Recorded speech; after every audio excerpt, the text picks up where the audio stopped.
Chapter 10.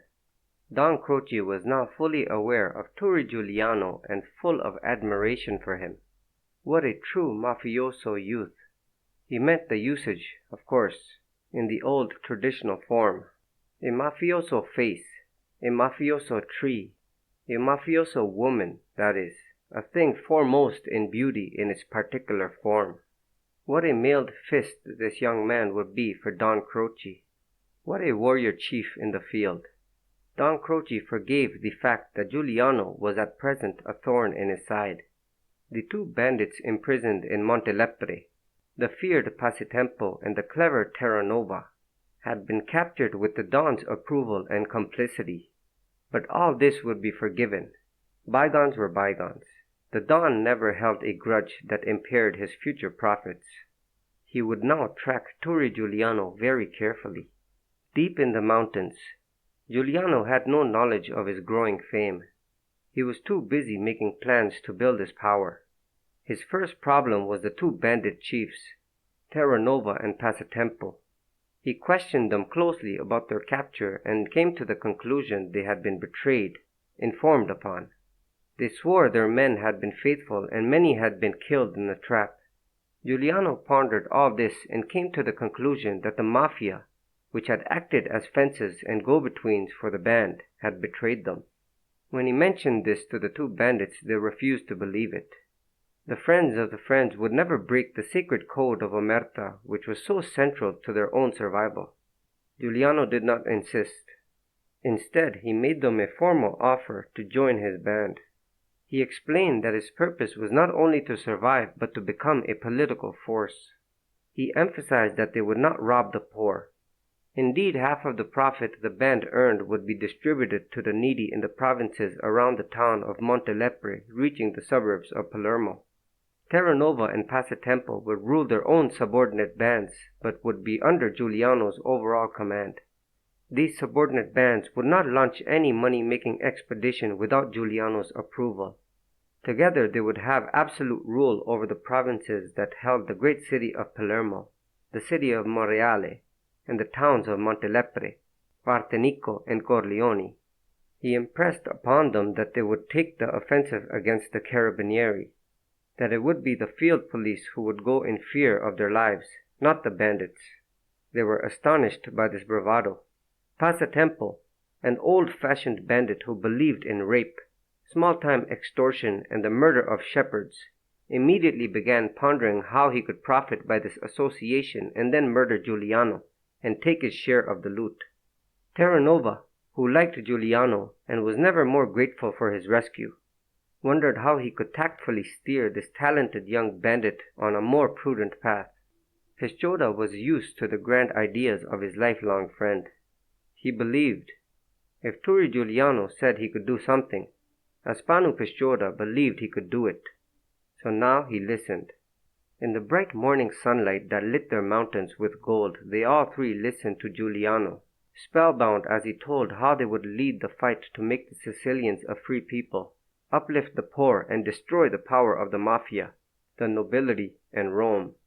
They would have laughed at anyone else, but they remembered what everyone who saw it would always remember: the corporal of the Carabinieri raising the pistol to Guiliano's head, the quiet stare of Guiliano, his absolute confidence that he would not die, as he waited for the corporal to pull the trigger, the mercy he had shown to the corporal after the pistol misfired. These were all acts of a man who believed in his own immortality and forced others to share that belief. And so now they stared at the handsome young man, and they were impressed by his beauty, his courage, and his innocence. The next morning Guiliano led his three men, Aspanu Ch10, Passatempo, and Terranova, down out of the mountains on a path that would let them out on the plains near the town of Castelvetrano. He knew that truck convoys of foodstuffs passed by here on the way to bringing their wares to the markets of Palermo. The problem was how to get the trucks to stop. They would be going at high speeds to foil hijackers, and the drivers might be armed. Guiliano made his men hide in the underbush of the road just outside Castelvetrano, then sat himself on a large white boulder in plain view. Men going out to work in the field stared at him with stony faces. They saw the lupara he was carrying and hurried on. Giuliano wondered if any of them had recognized him. Then he saw a legend-painted large cart coming down the road, drawn by a single mule. The old man driving was known by sight to Giuliano. He was one of the line of professional carters so plentiful in rural Sicily. He hired out his rig to haul bamboo from the outlying villages back to the factory in town. Long ago he had been to Montelepre and had done some hauling of produce for Giuliano's father. Giuliano stepped into the middle of the road. The lupara dangled from his right hand. The driver recognized him, though there was no expression on his face, just a momentary flicker of the eyes. Giuliano greeted him with the familiar style he had used as a child, calling him uncle. "Zu Peppino," he said, "this is a lucky day for both of us. I am here to make your fortune, and you are here to help me lighten the load of the poor." He was genuinely delighted to see the old man and burst into laughter. The old man didn't answer. He stared at Giuliano, his stony face waiting. Giuliano climbed up the cart and sat beside him. He put the lupara out of sight in the wagon, and then he laughed again with excitement. Because of Zu Peppino, he was sure this would be a lucky day. Giuliano relished the freshness of the late autumn, the beauty of the mountains on the horizon, the knowledge that his 3 men in the underbush commanded the road with their guns. He explained his plan to Zu Peppino, who listened to him without a word or change of expression. That is, not until Giuliano told him what his reward would be, his cart full of food from the trucks. Then Zu Peppino grunted and said, "Turi Giuliano, you are always a fine, brave young lad." Giuliano remembered now that Zu Peppino was one of those old-school Sicilians given to flowery speech. "Count on my help in this and all other things. Give my regards to your father, who should be proud to have such a son." The convoy of 3 trucks laden with food appeared on the road at noontime. When they turned the curve that led out straight on the Partenico plain, they had to stop. A cluster of carts and mules blocked the road completely. This had been contrived by Zu Peppino, to whom all the carters of the area owed favors and obedience. The lead truck driver blew his horn and inched his truck so that it nudged the nearest cart. The man on the cart turned and gave him such a look of malevolence that he immediately halted his truck and waited patiently. He knew that these carters, despite their humble profession, were proud, fierce men who, in a matter of honor, their right to the road over motorized vehicles, would stab him to death and go on their way with a song on their lips. The other 2 trucks ground to a halt. The drivers got out. One of them was from the eastern end of Sicily and one was a foreigner. That is, he came from Rome. The Roman driver approached the carters unzipping his jacket, shouting angrily for them to get their damn mules and ship boxes out of the way, and leaving one hand inside his jacket. Giuliano jumped off the cart. He didn't bother to get his lupara out of his wagon, nor did he bother to draw a pistol in his belt. He gave a signal to his men waiting in the underbrush, and they ran on to the road holding their weapons. Terranova split off to walk the rearmost truck so that it could not be moved. Pisciotta slid down the embankment and confronted the raging Roman truck driver. Meanwhile, Passatempo, more excitable than the others, yanked the first trucker out of his vehicle and threw him on the road at Giuliano's feet. Giuliano extended a hand and lifted him up. By that time, Pisciotta had herded the driver of the rear truck up to join the other 2. The Roman had withdrawn his empty hand from his jacket and erased the anger from his face. Giuliano smiled with genuine goodwill and said, "This is a fortunate day for the 3 of you. You won't have to make the long trip to Palermo. My carters will unload the trucks and distribute the food to the needy of the district, under my supervision, of course. Allow me to introduce myself. I am Giuliano." The 3 drivers immediately became apologetic and affable. They were in no hurry, they said. They had all the time in the world.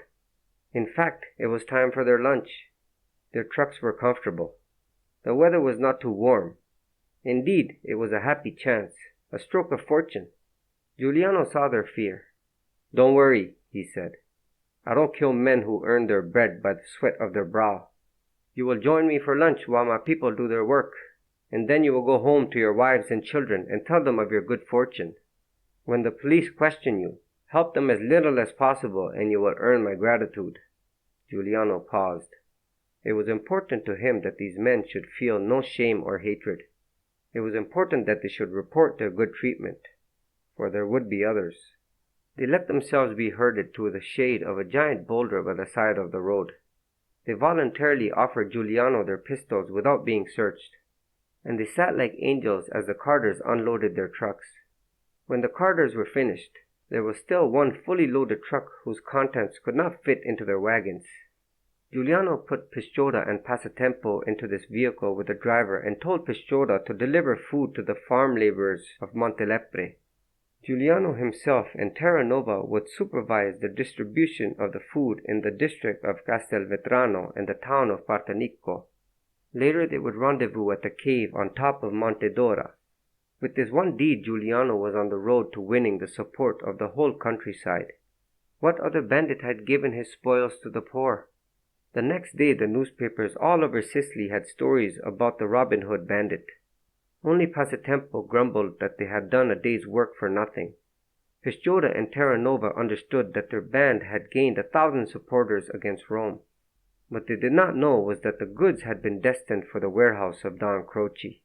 In only a month Giuliano had informers everywhere, telling him what rich merchants traveled with black market money, the habits of certain noble persons, and those few wicked people who gossiped with highly placed police officials. And so the rumor came to Giuliano of the jewels that the Duchess of Alcamo sometimes flaunted. It was said that for the most of the year they were kept in a bank vault in Palermo, but that she took them out on occasions to wear to parties. To learn more about what he sensed might be a rich prize, Giuliano dispatched Aspano Pisciotta to the Alcamo estate. 20 miles southwest of Montelepre, the estate of the Duke and Duchess of Alcamo was walled, its gates manned by armed guards. The Duke also paid rent to the friends of the friends, which guaranteed that his livestock would not be stolen, his house burglarized, or any members of his family kidnapped. In ordinary times and with ordinary criminals, this would have made him safer than the Pope in the Vatican. In early November, the great estates of Sicily harvest their grapes, and to do so hire laborers from the nearby villages. Pisciotta reported to the town square and let himself be recruited for work on the Duke of Alcamo's estate. He spent the first day in back-breaking labor, filling baskets with clusters of black-purple fruit. There were more than 100 people in the vineyard, men, women, and small children who sang together as they worked. At midday, a huge lunch was served outdoors. Pisciotta sat alone, watching the others. He noticed one young woman who brought a tray of bread from the castle. She was pretty but pale. Obviously, she rarely worked in the sun. Also, she was better dressed than the other women. But what struck Pisciotta was the disdainful pout on her face, and the way she avoided all contact with the other workers. He learned that this girl was the personal maid of the Duchess. Pisciotta knew immediately that she would serve his purpose better than anyone else. Giuliano, who knew Pisciotta's ways, had ordered him strictly not to shame any of the local girls in the process of getting information. But Pisciotta considered Turi too much of a romantic and too innocent in the ways of the world. The prize was too rich, the girl too pretty. When she came out with another huge tray of bread, he lifted it out of her hands and carried it for her. She was startled, and when he asked her name, she refused to answer. Pisciotta put down the tray and grasped her by the arm. He gave her a ferocious smile. "When I ask you a question, answer me. If you don't, I'll bury you in that mountain of grapes." And then he laughed to show he was joking. He gave her his most charming smile, spoke in his gentlest voice. "You're the most beautiful girl I've ever seen in Sicily," he said. "I had to speak to you." The maid was both terrified and enticed by him. She noted the dangerous cutting knife dangling from his waist, the way he carried himself, as if he too were a duke. Now she was interested. She told him her name was Graziella. When the workday had finished, Pisciotta boldly knocked at the back kitchen of the castle and asked for Graziella. The old woman who opened the door listened to him, then said curtly, "The servants are not allowed to receive visitors." She slammed the door in his face. The next day Ch2 took the tray Graziella was carrying and whispered to her that he wanted to see her after work. He slipped a little gold bracelet over her wrist as he caressed her arm. She promised she would slip out after dark and meet him in the empty vineyard. That night Ch2 wore the special silk shirt tailored for him in Palermo. He waited for her in a valley formed by mountains of cut grapes on every side.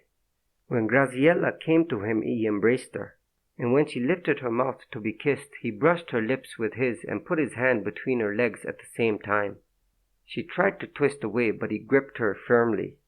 They kissed more deeply, and he lifted her woolen skirt, surprised to find that she was wearing silken undergarments. She must have borrowed them from the Duchess, Ch2 thought. She was a bold little piece and a bit of a thief. He pulled her down to the blanket he had spread on the ground. They lay there together. She was kissing him passionately, and he could feel her response through the silk underpants. With a quick movement he pulled them down, and the warm wet flesh was in his hands. She was unbuckling his belt, and as they continued to kiss he pushed his trousers down to his ankles. He rolled over on top of her, took his hand away, and then thrust inside her. Graziella gave a little moan and bucked upward with astonishing strength, and Ch2 felt himself rising and falling, and then suddenly Graziella gave a little shriek and lay still. Damn, Ch2 thought, she was too quick, but it was just as well. His main purpose was information. His own satisfaction could wait. They wrapped themselves in the blanket and hugged each other. He told her that he was working to earn some money to enter the University of Palermo, that his family wanted him to be a lawyer. He wanted her to think he was a good catch. Then he asked her about herself, how she liked to work, what kind of people were her fellow servants. Gradually he directed the conversation to her mistress, the Duchess. Graziella put Ch2's hand back between her legs and then told him how beautiful the Duchess looked dressed in her fine clothes and jewelry, and how she, Graziella, was a favorite and was allowed to wear the out-of-fashion frocks the Duchess discarded. I would like to see you in your mistress's finery. Does she let you try on her jewels too? Well, on Christmas Eve she always lets me wear a necklace for the evening. So, as Giuliano had guessed, the jewels will be in the house for the holiday season. He needed to find out one more thing, but suddenly she was straddling him, trying to keep the blanket over her shoulders. Ch2 was fully aroused. The blanket fell away. The skirt flew over Graziella's head, and the force of the thrust carried them into the wall of grapes. When they were done, their exhausted bodies were covered with the sticky juice of the fruit and of their own bodies. Ch2 said, "Fresh air is all very well, but when can I come into the house and make love to you properly?" "Not while the Duke is here. When he goes on his trips to Palermo, the household is more lax. Next month he will go away for several weeks, just before Christmas." Ch2 smiled, and now that he had all the information he needed, he paid full attention to the job at hand. He pounced on Graziella's body and pinned her again to the blanket, making love with a ferocity that made the girl helpless with pleasure, and frightened her a little, just enough that she would want more of him in the month ahead. 5 days before Christmas, Giuliano, Passatempo, Ch2, and Terranova pulled up before the gates of the Alcamo estate in a wagon drawn by mules. They were dressed in the hunting garb of well-to-do peasant landowners, bought in Palermo with the spoils of their truck raid. Corduroy trousers, red woolen shirts, heavy shooting jackets that held boxes of bullets. 2 security guards barred their way. Since it was broad daylight, they were not alert and kept their weapons on their shoulders. Giuliano strode toward them briskly. He was unarmed except for the pistol hidden beneath his rough carter's coat. He smiled at them broadly.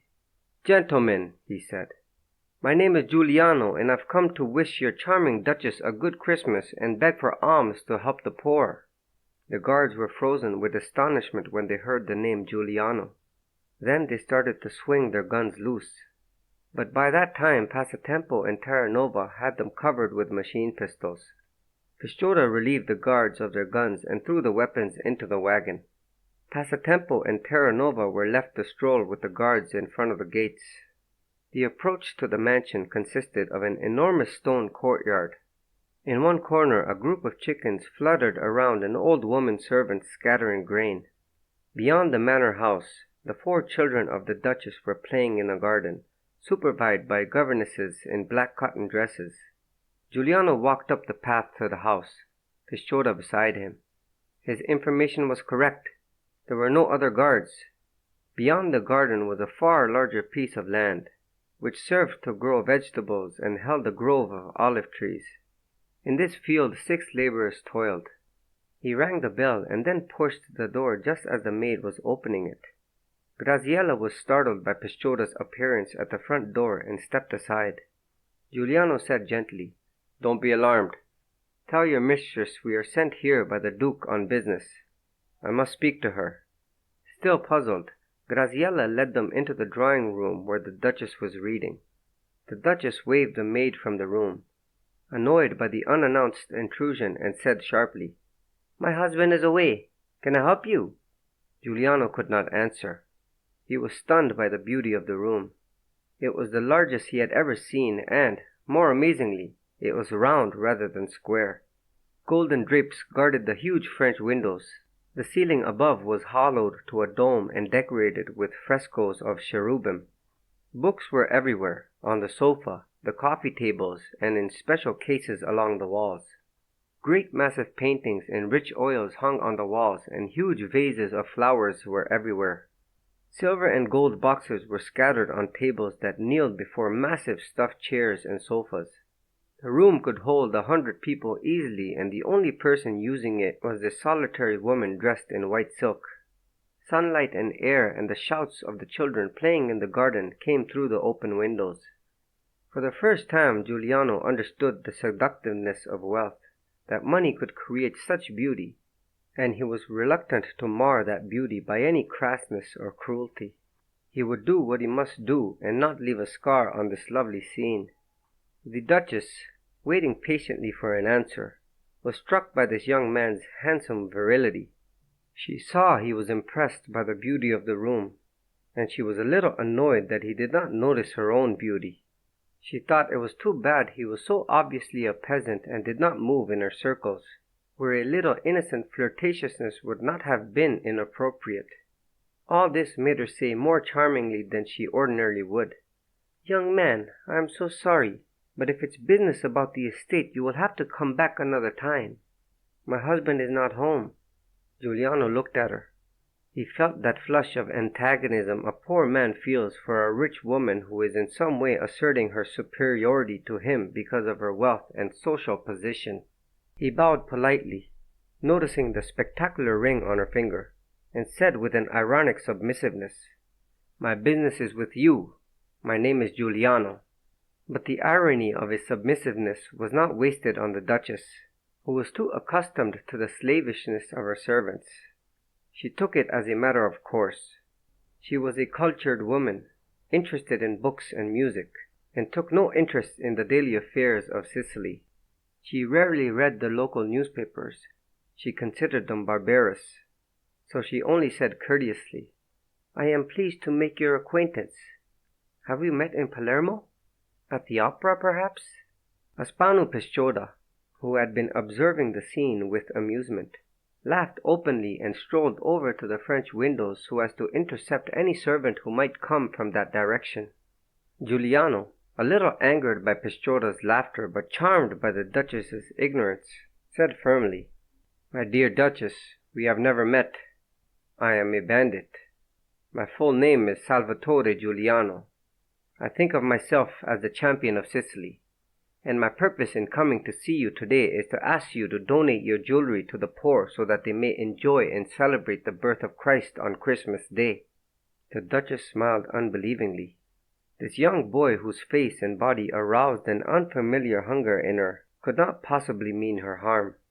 And now, with the hint of danger, she was positively intrigued. She would tell the story at the parties in Palermo. So she said with an innocent smile, "My jewels are in the bank vaults in Palermo. Whatever cash is in the house you may have, with my blessing." No one had ever doubted her word in her whole life. Even as a little girl she had never lied. This was the first time. Giuliano looked at the diamond pendant around her throat. He knew she was lying, but he was reluctant to do what he must do. Then he nodded to Pescioda, who put his fingers between his teeth and whistled 3 times. In just a few minutes, Passatempo appeared at the French windows. His short, squat, ugly figure, his evil scarred face could have come out of the puppet shows. His face was broad with hardly any forehead, and his thick bushy black hair and bulging eyebrows made him look like a gorilla. He smiled at the Duchess and showed huge discolored teeth. The appearance of the third bandit finally frightened the Duchess. She undid her necklace and handed it over to Giuliano. "Will that satisfy you?" she said. "No," Giuliano said. "My dear Duchess, I am a soft-hearted man. But my colleagues are different propositions altogether. My friend Aspanu, though handsome, is as cruel as that little mustache he wears that breaks so many hearts. And the man at the window, though he is my subordinate, gives me nightmares. Don't make me unleash them. They will sweep into your garden like hawks and carry your children away into the mountains. Now bring me the rest of your diamonds." The Duchess fled into her bedroom and returned in a few minutes with a box of jewelry. She had been quick-witted enough to hide a few valuable pieces before she brought it out. She gave the box to Giuliano. He thanked her graciously. Then he turned to Pescioda. "Aspanu," he said, "the Duchess may have forgotten a few things. Go take a look in the bedroom just to be certain." Pescioda found the hidden jewels almost immediately and brought them to Giuliano. Giuliano meanwhile had opened the jewelry box and his heart jumped with elation at the sight of the precious gems. He knew the contents of this box would feed the entire city of Montelepre for months, and it was a greater source of joy that they had been bought by the Duke with the money sweated from the hides of his laborers. Then, as the Duchess was wringing her hands, he noticed again the huge emerald on her finger. "My dear Duchess," he said, "how could you be so foolish as to try to cheat me by hiding those other pieces? I would have expected that from some miserly peasant who slaved for his treasure. But how could you risk your life and those of your children for 2 pieces of jewelry that you would no more miss than your husband the Duke would miss the hat on his head? Now, without any fuss, give me the ring you wear on your finger." The Duchess was in tears. "My dear young man," she said, "please let me keep this ring. I will send you its value in money. But my husband gave it to me as an engagement gift. I could not bear to be without it. It would break my heart." Again Pescioda laughed. He did it so deliberately. He was afraid that Turi would let her keep the ring out of the sentimentality of his own heart. And the emerald was so obviously of the highest value. But Giuliano had no such sentimentality.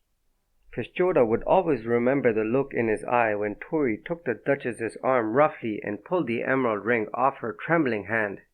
He stepped back quickly and then put the ring on the little finger on his left hand. Turi saw the Duchess was blushing and there were tears in her eyes. His manner was once again courtly when he said, "In honor of your memories, I will never sell this ring. I will wear it myself." The Duchess searched his face for a look of irony, but there was none. But it was a magic moment for Turi Giuliano, for when he slipped it on his finger, he felt the transference of power. With this ring he wedded himself to his destiny.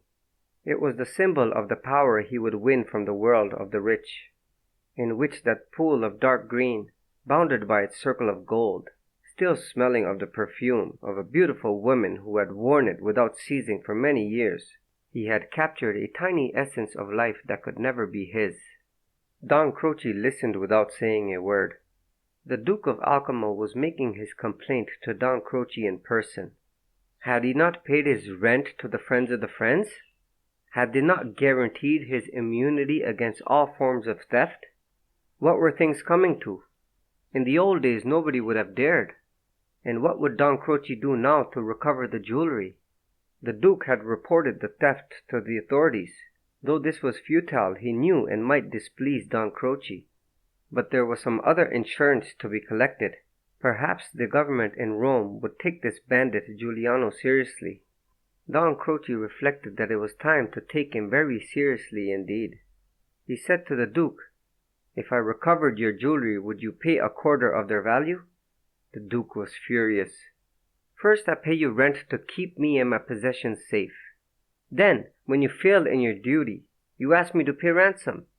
How can you hope to keep the respect of your clients if you do business in this way?" Don Croce nodded. "I must admit you speak with reason. But think of Salvatore Giuliano as a force of nature and a scourge of God.